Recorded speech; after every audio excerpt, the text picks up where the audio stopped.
आधी आबादी कही जाने वाली महिलाएं इस बार आधे से ज्यादा के पायदान पर हैं।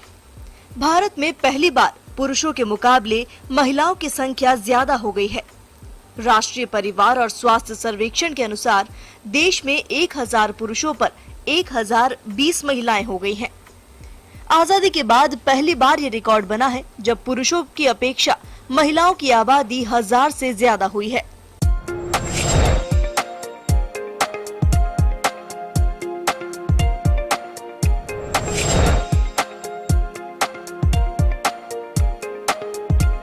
केंद्रीय स्वास्थ्य मंत्रालय ने NFHS 5 के आंकड़े जारी किए हैं। इन आंकड़ों के मुताबिक जन्म के समय भी सेक्स अनुपात में सुधार हुआ है। 2015-16 में ये प्रति 1000 बच्चों पर 919 बच्चियों का था, जो 2019 से 21 में सुधरकर प्रति 1000 बच्चों पर 929 बच्चियों का हो गया है। वहीं भारत की बात की जाए तो गांव की स्थिति शहरों से बेहतर है। राष्ट्रीय परिवार स्वास्थ्य सर्वेक्षण के आंकड़ों में गांव और शहर में सेक्स अनुपात की तुलना की गई है। एक सर्वे के अनुसार यह अनुपात शहरों की तुलना में गांव में ज्यादा बेहतर हुआ है। गांव में जहां हर 1000 पुरुषों पर 1037 महिलाएं हैं, तो वहीं शहरों में ये संख्या 985 पर है। इससे पहले 2019-2020 में गांव में प्रति 1000 पुरुषों पर 1009 महिलाएं थी और शहरों में ये आंकड़ा 956 का था। वहीं देश के 23 राज्य ऐसे हैं जहां प्रति 1000 पुरुषों पर महिलाओं की आबादी 1000 से ज्यादा है।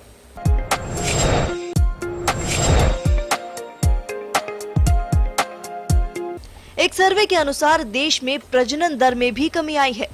प्रजनन दर आबादी की वृद्धि दर बताती है। सर्वे के अनुसार देश में प्रजनन दर 2.2 से 2 पर आ गई है। 2005-6 में आयोजित NFHS 3 के अनुसार अनुपात बराबर था 1000 पर 1000। 2015-16 में इस सर्वे में ये घटकर 991 पर 1000 हो गया। ये पहली बार है जब किसी भी जनगणना में लिंग अनुपात महिलाओं के पक्ष में आया है।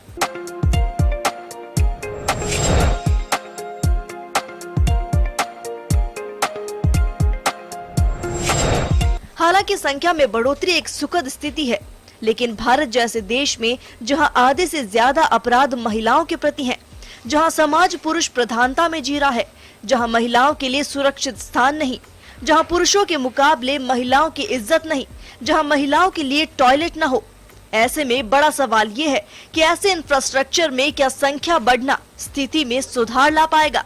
ब्यूरो रिपोर्ट, जन टीवी।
विशेष पेशकश नारी में, जहां हम हर शनिवार को नारी से जुड़े, महिलाओं से जुड़े नए मुद्दों पर चर्चा करते हैं और इसके लिए हमारे साथ मेहमान जुड़ते हैं, जिस पर चर्चा करने के लिए हमारे साथ कुछ विशेषज्ञ भी हैं।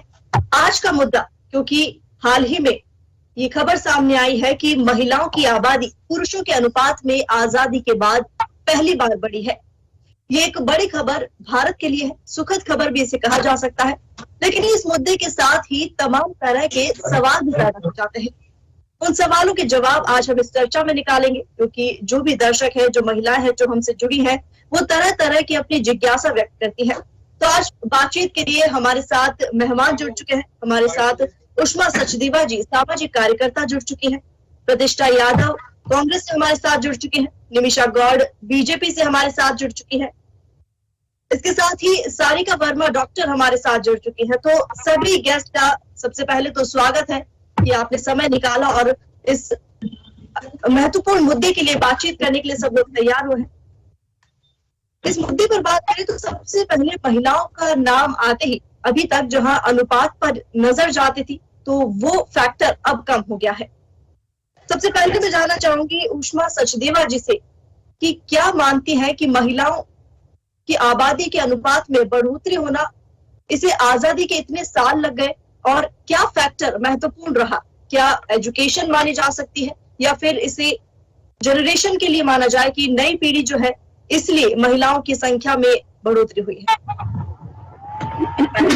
नमस्कार जी। सबसे पहले तो मैं कहना चाहूंगी कि आजादी के बाद जो महिलाओं की संख्या में बढ़ोतरी वो है शिक्षा के प्रति।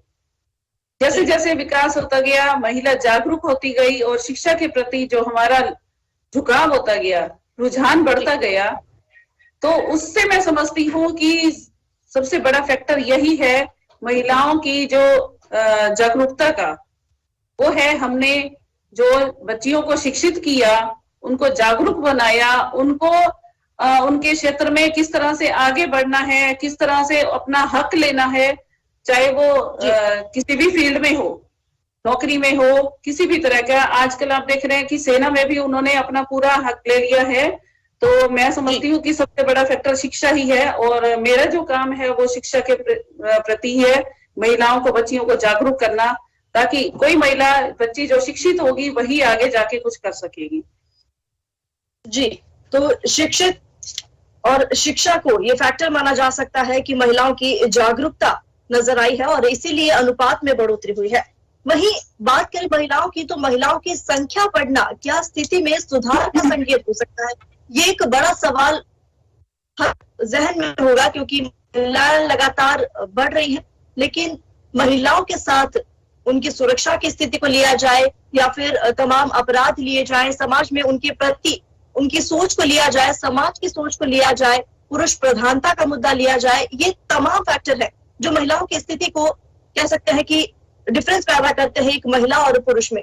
तो इस बीच हमारे साथ कांग्रेस और बीजेपी से भी जुड़ चुके हैं प्रतिष्ठा यादव जी से मैं जानना चाहूंगी कि क्या आप मानती हैं कि महिलाओं की स्थिति जो बड़ी है, ये अब महिलाओं की स्थिति में सुधार ला सकेगा? क्योंकि भारत का इंफ्रास्ट्रक्चर, आप भी वाकिफ है अच्छी तरह से, किस तरह की महिलाओं का मुद्दा जो है, सुरक्षा का मुद्दा जो है, वो एक महत्वपूर्ण स्थान रखता है। तो क्या समझती है आप कि महिलाओं की स्थिति, इनकी संख्या में बढ़ोतरी इनकी स्थिति में सुधार ला सकता है? जी,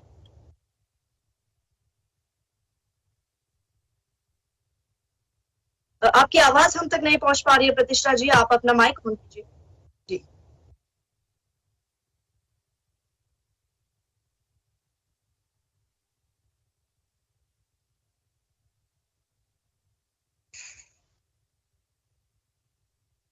जी, आपकी आवाज हम तक नहीं पहुंच पा रही है प्रतिष्ठा जी। हम कोशिश करेंगे कि दोबारा एक बार फिर आपसे जुड़ सके। इस बीच और भी है हमारे साथ मेहमान, निमिषा गौड़ जी है हमारे साथ, इनसे जानना चाहेंगे। निमिषा जी, यही सवाल अगर आपसे भी करूं, क्योंकि यहाँ पार्टी का कोई मतभेद नहीं है, यहाँ किसी भी तरह का कुछ राजनीतिक की चीज नहीं है, लेकिन प्रश्न वही है, भारत की इंफ्रास्ट्रक्चर से आप भी वाकिफ है, महिलाओं की सुरक्षा की बात की जाए या उनकी स्थिति के लिहाज से, क्या आप मानती हैं कि संख्या में बढ़ोतरी महिलाओं की स्थिति में सुधार ला सकता है? देखिए अदिति जी, सबसे पहले तो हम सब महिलाओं को बहुत शुभकामनाएं, क्योंकि 21वीं सदी में हम आ रहे हैं और आजादी के बाद पहली बार यदि महिलाओं का लिंगानुपात तुलनात्मक रूप से बड़ा है तो ये हम सब बहुत बधाई के पात्र हैं। जहां पर जिस देश में नारी को पूजा जाता है, जिस देश में नारी को सम्मान मिलता है, वहां पर ऐसे भयावह आंकड़े जो लिंगानुपात के दर्शाते थे वो बहुत ही दयनीय थे। माननीय प्रधानमंत्री जी की पहल स्वस्थ सशक्त महिला स्वस्थ राष्ट्र की पहल को अभिनंदन करते हुए मैं माननीय प्रधानमंत्री जी को आपके चैनल के माध्यम से आभार प्रकट करते हुए बहुत धन्यवाद देती हूँ कि आपने इस पहल से जो आज स्थिति हुई है महिलाओं की सब एक सम्मानीय दर्जा मिला है। निश्चित तौर पर अदिति, अब आपके मूल प्रश्न पर आऊंगी कि हाँ, ये जो रेशो बढ़ा है उससे एक रेशो एक सकारात्मक संदेश दे रहा है। राष्ट्रीय परिवार स्वास्थ्य सर्वेक्षण 5 का जो पूरा का पूरा आंकड़े सामने आए नीति आयोग के, उसके माध्यम से हम जान पा रहे हैं। और आप ये देखिए कि 78% महिलाओं ने, जब स्वास्थ्य मंत्री जी ने, केंद्रीय स्वास्थ्य मंत्री जी ने आंकड़े भी जारी किए तो उसमें भी 78% महिलाओं ने अस्पताल में अपने शिशुओं को जन्म दिया और 80% तक उनकी रिकवरी हुई। तो ये जो आंकड़े दिखा रहे हैं वो आंकड़े हमको इस सशक्त महिला का संदेश दे रहे हैं, क्योंकि अभी तक ये माना जाता था कुपोषण की शिकार महिला, स्थितियां ऐसी थी, बहुत पहुंच नहीं पाता था दूर दराज तक। तो एक दूरदर्शिता का परिचायक होते हुए बेटी बचाओ बेटी पढ़ाओ अभियान भी बना, जिस अभियान को आपने देखा कि सरकारी अभियान था लेकिन उसको सामाजिक दृष्टिकोण से रख करके दूर दराज क्षेत्रों तक पहुंचाया जाएगा। आज राजस्थान में कांग्रेस की सरकार है, लेकिन सरकार, राजस्थान की कांग्रेस की सरकार में भी पहल करके बेटी बचाओ बेटी पढ़ाओ अभियान की सशक्तता को जांचा जाता है। तो मैं ये कहूंगी कि एक सामाजिक अभियान के माध्यम से माननीय प्रधानमंत्री जी का जो ये सशक्त महिला का जो स्वप्न है वो सार्थक हो रहा है।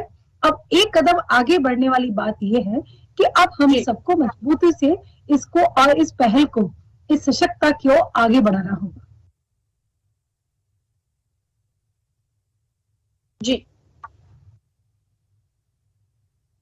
जी, बात जारी रखिए। जी देखिए, और आज हम ये कहें कि देखिए जहां जन्म दर मृत्यु दर की बात होती थी, तो आप देखिए कि पूर्ववर्ती सरकार ने भी पंचायती राज स्तर पर भी शैक्षणिक अनिवार्यता, क्योंकि अदिति एक और बात थी कि जब हम महिलाओं का आरक्षण राजनीतिक रूप से लेकर आए, लेकिन हुआ क्या, क्योंकि अशिक्षा थी, महिलाओं की संख्या इतनी नहीं थी, तो इस वजह से पंचायती राज स्तर पर एक वार्ड पति, सरपंच पति या ये कह ले कि एक विधायक पति का जन्म हुआ, और वो जो आरक्षण के माध्यम से महिलाओं की उपस्थिति दर्ज कराने का पंचायती राज में प्रयास हुआ था, निष्फल सा हो रहा था।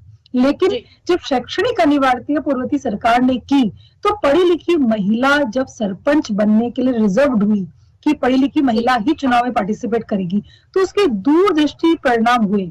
गांव की बेटियों को पढ़ाना लगा कि अब तो सरपंच, हमारी छोरी भी सरपंच बन सके, तो वास्ते आ सरपंच बनी माँ की बहू, तो मैं भी हमारी छोरियों ने पढ़ाऊंगा। एक सरपंच, एक पढ़ी लिखी सरपंच ने एक ऐसा आदर दृष्टिकोण सब महिलाओं के सामने प्रस्तुत किया कि वो महिलाएं सब अपनी बेटियों को स्कूल भेजने लगी, पढ़ाने लगी। तो पढ़ी लिखी शिक्षित, स्वास्थ्य के दृष्टिकोण से जागरूक महिला के दृष्टिकोण से आज जो आंकड़े हमारे सामने हैं वो सब आंकड़ों के गामी की जो महिलाओं की बढ़ोतरी हुई है उसमें शिक्षित और जागरूकता ये भी फैक्टर अब आया है, और इस स्थिति को सुधारना ये महिलाओं की संख्या के अनुकूल है। आप इसे इस तरह से ले रही हैं। प्रतिष्ठा जी, इस बीच की आवाज हम तक पहुंच पा रही? प्रतिष्ठा जी सुन पा रही हैं?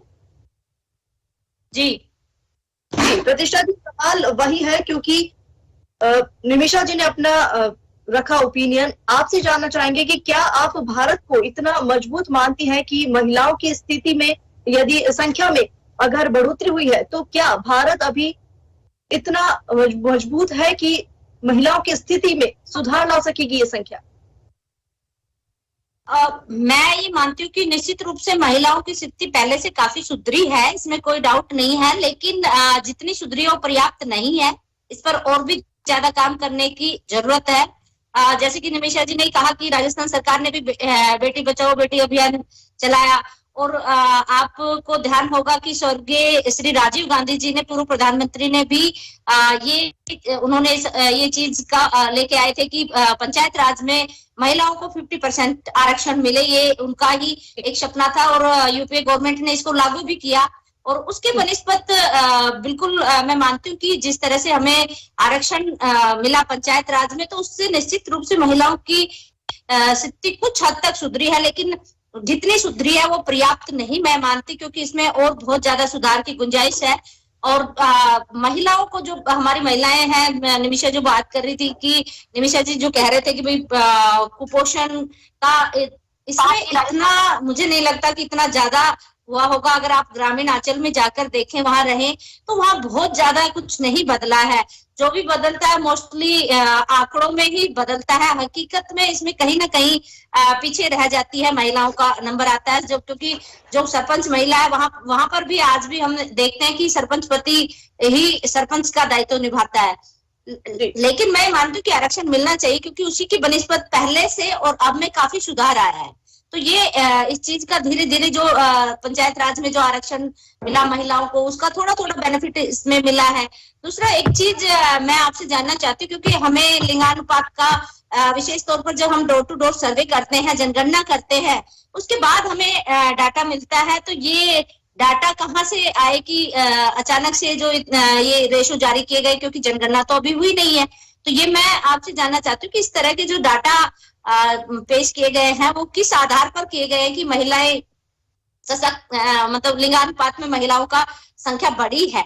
हाँ, निश्चित रूप से पहले से ज्यादा उनकी सिचुएशन में सुधार हुआ है। पॉक्सो एक्ट के तहत जो अदर्स चीजें थी उनमें मतलब अपराधियों को त्वरित हम जेल तक पहुंचाते हैं, उनकी सजा मिलती है।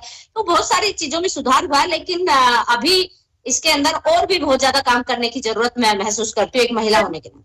प्रतिष्ठा जी, राष्ट्रीय परिवार, आदिति जी, मैं बोलना चाहती है कि लिंगानुपात जो है वो महिलाओं की इस बार बढ़ोतरी हुई है। प्रति 1000 पुरुषों पर अब 1020 महिलाएं हैं। ये सर्वे जो किया गया राष्ट्रीय परिवार और स्वास्थ्य सर्वेक्षण, उसके अंडर में ये सर्वे हुआ है और इसी में ये डाटा सामने आया है।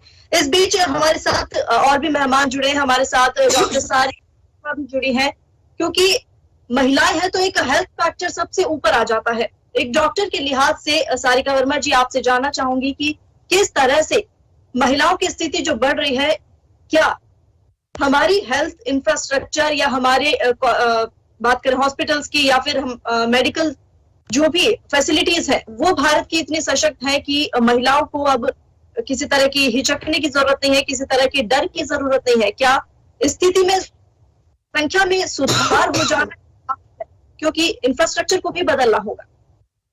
देखिए, thank you very much for having me here. Let me just be very straight. ये नंबर आया है 1020 पर 1000 में। ये मेरे ख्याल पहली बार हुआ है इतिहास में, पिछले 75 इयर्स में जब भी डेटा आया है। So I would be very hard pressed to believe कि सडनली हम लोग 990 से हम 974 पर 1000 men से 1020 पहुंच गए। तो like I would be very hesitant to accept this data right away. And I also want to know कि ये different states का data है। पंजाब, हरियाणा, राजस्थान, उत्तर प्रदेश का डेटा हमेशा skewed रहा है। It is possible कि बाकी स्टेट जैसे महाराष्ट्र, केरला, जहाँ पे भ्रूण हत्या कम होती है, जहाँ पे महिला फीमेल चाइल्ड को इतना नेगेटिव नहीं लिया जाता है, हो सकता है कि वहाँ के नंबर्स बढ़ गए, क्योंकि नॉर्थ इंडियन स्टेट्स जो हैं वहां पर आज भी डिस्पाइट जो PNDTA एक्ट जो पिछले 30 साल से बहुत सख्ती से एनफोर्स किया जाने के बावजूद भी आज भी न्यूबॉर्न इन्फेंट जब होता है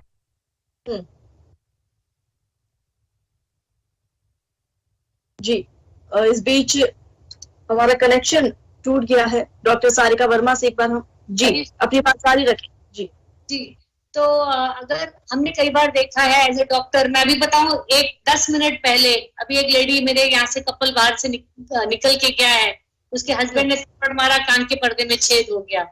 तो हम प्लीज ये इमेजिन ना करें कि महिलाओं की स्थिति इस देश में कुछ सुधरी है, लेकिन it's a good thing to happen अगर PNDTA एक्ट जो अबॉर्शन वगैरह जो पेट में बच्चा है उसका लिंग नहीं बता रहे, उसका इन्फोर्समेंट पिछले 30 साल से बहुत स्ट्रांग हो गया है।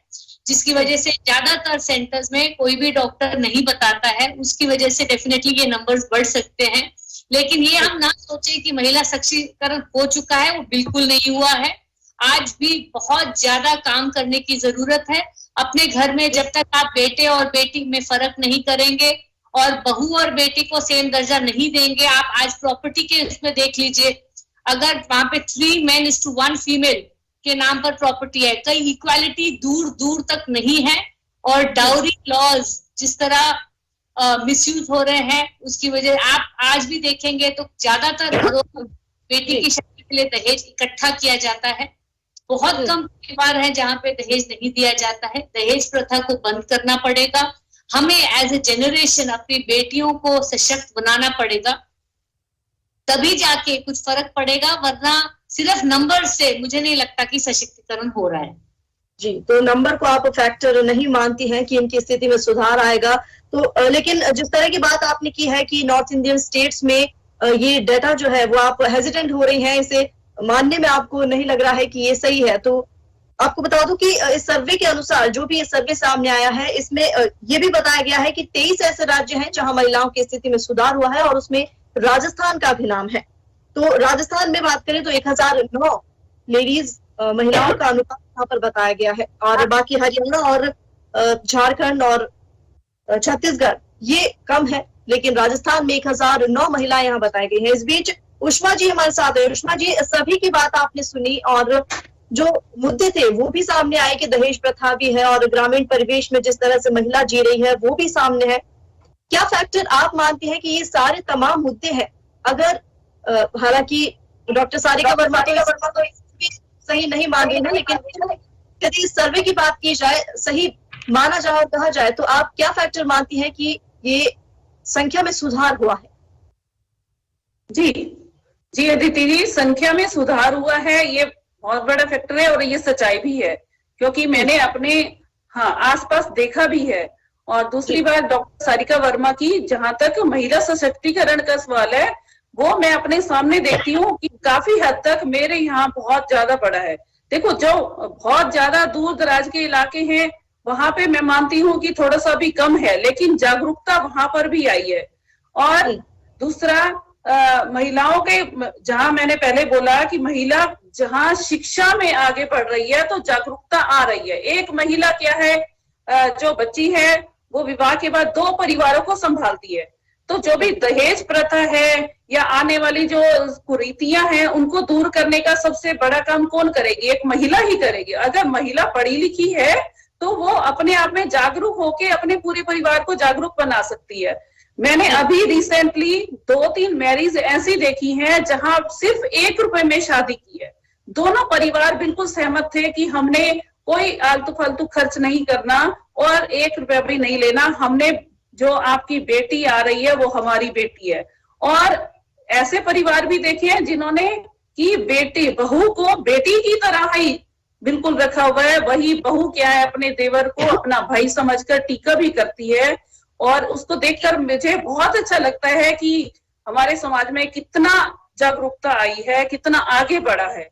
और जहां तक दूसरी बात है, वो भी मैंने देखा है कि बहुत सारी बच्चियां अभी ऐसी हैं कि जो अपने परिवार की वजह से नहीं पढ़ पा रही, जिसमें फाइनेंशियल कंडीशन भी आती है और कुछ पेरेंट्स का भी होता है, कुछ पीछे से फैमिली का और बड़ों का दबाव भी होता है। लेकिन जहां तक मैंने काफी हद तक ऐसा काम किया है उनको मोटिवेट करने का, उनको समझाने का, और मेरे साथ काफी सारे परिवार ऐसे जुड़े हैं अंडर प्रिविलेज, जहां पर माएं खुद आकर कहती हैं कि दीदी हमारी बच्ची को कुछ ना कुछ सिखा दो, इनको कुछ पढ़ा दो। तो मैंने जो कोशिश की है, तो मुझे तो ऐसा लगता है कि अगर हम थोड़ा सा उनको गाइड करें तो जरूर आगे बढ़ सकता है और आगे बढ़ भी रहा है। और महिलाओं को सेल्फ डिफेंस की ट्रेनिंग देना, इस आगे जागरूक करना, वो हमारा ही काम है समाज में महिलाओं को आगे बढ़ाने का। सुषमा जी, निश्चित तौर पर बदलाव सभी देख भी रहे हैं, क्योंकि जागरूकता और नई पीढ़ी का असर भी समाज में भी देखने को मिल रहा है। लेकिन जहां तक बात की जाए, कई और सर्वे भी होते हैं, क्योंकि एक सर्वे टॉयलेट से जुड़ा भी आया था कि महिलाओं के घर में, जैसे कि कहा जाता है कि ग्रामीण इलाकों में हर घर में टॉयलेट अभी भी नहीं है, तो हर घर में शौचालय अगर महिलाओं की सुरक्षा को ध्यान में रखकर देखा जाए तो 30% आबादी ऐसी भी है जहां अभी महिलाओं के घर में उनका निजी शौचालय नहीं है, उन्हें बाहर जाना होता है। तो ऐसे में ये भी एक मुद्दा बन जाता है, ये एक सवाल बन जाता है। निमिषा गौड़ जी, क्या कहना चाहेंगे आप?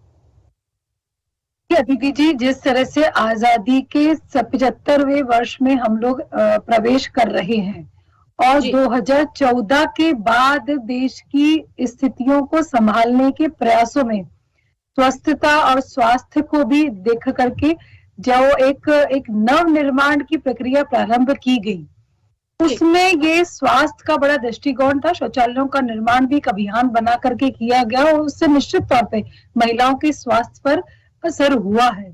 आज दूर गरीबी जो क्षेत्र है जहां पर सुविधा नहीं पहुंच पाती, वहां शौचालय की राशि सरकार से मिलके सीधी की सीधी 12,000 राशि पूरे उस बेनिफिशियरी के अकाउंट तक पहुंचना बिना किसी मध्यस्था के, ये भी एक अनूठी पहल थी। देखिए अदिति जी, यहाँ पर राजनीतिकरण न करते हुए मैं अभिनंदन कर रही हूँ पुनः, क्योंकि हम यहाँ पर 5 महिलाएं हैं और हमारे यहाँ पर तो ये है कि हम सबको स्वीकार, आज ये आंकड़े जो सामने आए हैं ये बहुत सम्मानीय आंकड़े हैं। आज स्थिति महिलाओं की 21st सेंचुरी में एंटर होते हुए निश्चित तौर पर सशक्तिकरण और हिंसा उन्मूलन को और प्रयास करने होंगे और शैक्षणिक दृष्टिकोण से देखा जाए तो और सतत निरंतर प्रयास करने होंगे। अपने सशक्तता के साथ में अपने आत्मनिर्भरता को समझोए हुए हर महिला अपने स्तर पर प्रयास कर रही है। अपवाद स्वरूप घटनाक्रमों का भी संज्ञान लिया जाए, लेकिन यहाँ पर तो प्रतिष्ठा जी कह रही है, मैं टिप्पणी नहीं करना चाहती लेकिन मुझे बड़ा दुख हुआ, वो कह रही है कौन से आंकड़े कैसे आ गए। हाँ, कैसे आ गए? साथ ही कैसे कुछ कर नहीं पाए। हमारे हम भी यही रहते हैं, हमारे मैं करूंगी ना, हमारा तुम्हारा नहीं फेडरल सिस्टम है ये। रोकना भी चाहूंगी, attacking on you. I'm not attacking on you. It is a very liberal topic.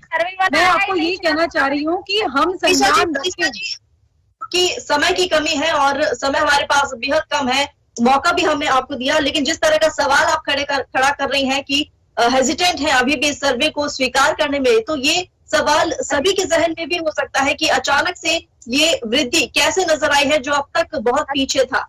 तो ये सवाल तो है ही, लेकिन जब तक इस पर पूरी तरह से एक बार सुनिए अदिति जी, क्योंकि सर्वे वाला कोई नहीं आया। जिस कांग्रेस ने 7 दशक तक राज किया, घर आने की जरूरत नहीं है। ये डिजिटल इंडिया अभियान हो गया है, डिजिटल हो गया पूरी दुनिया, भारत में डिजिटल हो चुका है। डिजिटल पे हम भी तो होंगे कहीं पर, डिजिटल हमारा में कांग्रेस ने तो कुछ किया भी नहीं है ना, इससे उनको आश्चर्य होता है यार ये कुछ करा ही नहीं हमने, महिलाएं कैसे सशक्त हो गई। जिस देश में आज कैबिनेट मिनिस्टर है, जिस देश में ट्रिपल तलाक का संज्ञान लिया गया, जिस देश में चूल्हे से लेकर बैंक तक महिला की भूमिका सशक्त हुई है। ये आपकी जो सोच है इसको थोड़ा बदलिए कि 2014 के बाद ही देश आजादी ये कांग्रेस की ही देन है। डिजिटल की आप बात करते हैं बार बार, वो डिजिटल के लिए राजीव गांधी लेके इसके सपना देखा था, कंप्यूटर युग की शुरुआत राजीव गांधी ने की और 21वीं सदी की बात उन्होंने की, तो आपने कहा था कि बेरोजगारी फैल जाएगी। आज डिजिटल की बात आप कर रहे हैं, आपको ये नहीं पता कि ये डिजिटल आया कहाँ से है, और आप ऑनलाइन की ट्रांजैक्शन की बात करें। पिछली बार भी मैंने बोला था कि उस टाइम ये भी कांग्रेस की देन है। रोकना चाहूंगी, लेकिन ये तो 100 रुपए देते थे, 15 पैसे पहुंचते थे, 15 रुपए पहुंचते थे, तभी कांग्रेस ने पूरा पैसा कभी ना पहुंचा है अकाउंट के अंदर। गवर्नमेंट की योजना है ये, आप जानते तो देखिए, तो खुद भी हमारा ये और किसी का कुछ है ही नहीं। प्रतिष्ठा जी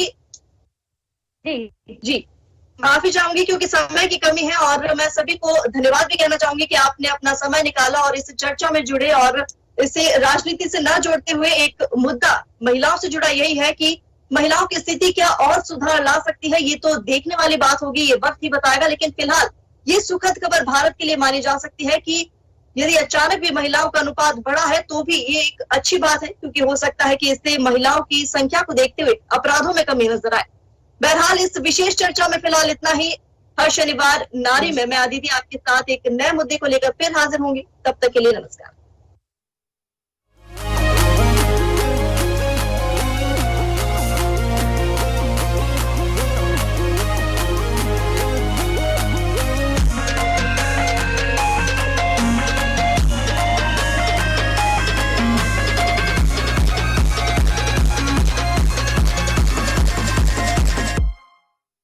जन टीवी की लेटेस्ट अपडेट पाने के लिए हमारे चैनल को जरूर सब्सक्राइब करें और नोटिफिकेशन पाने के लिए बेल आइकॉन दबाएं।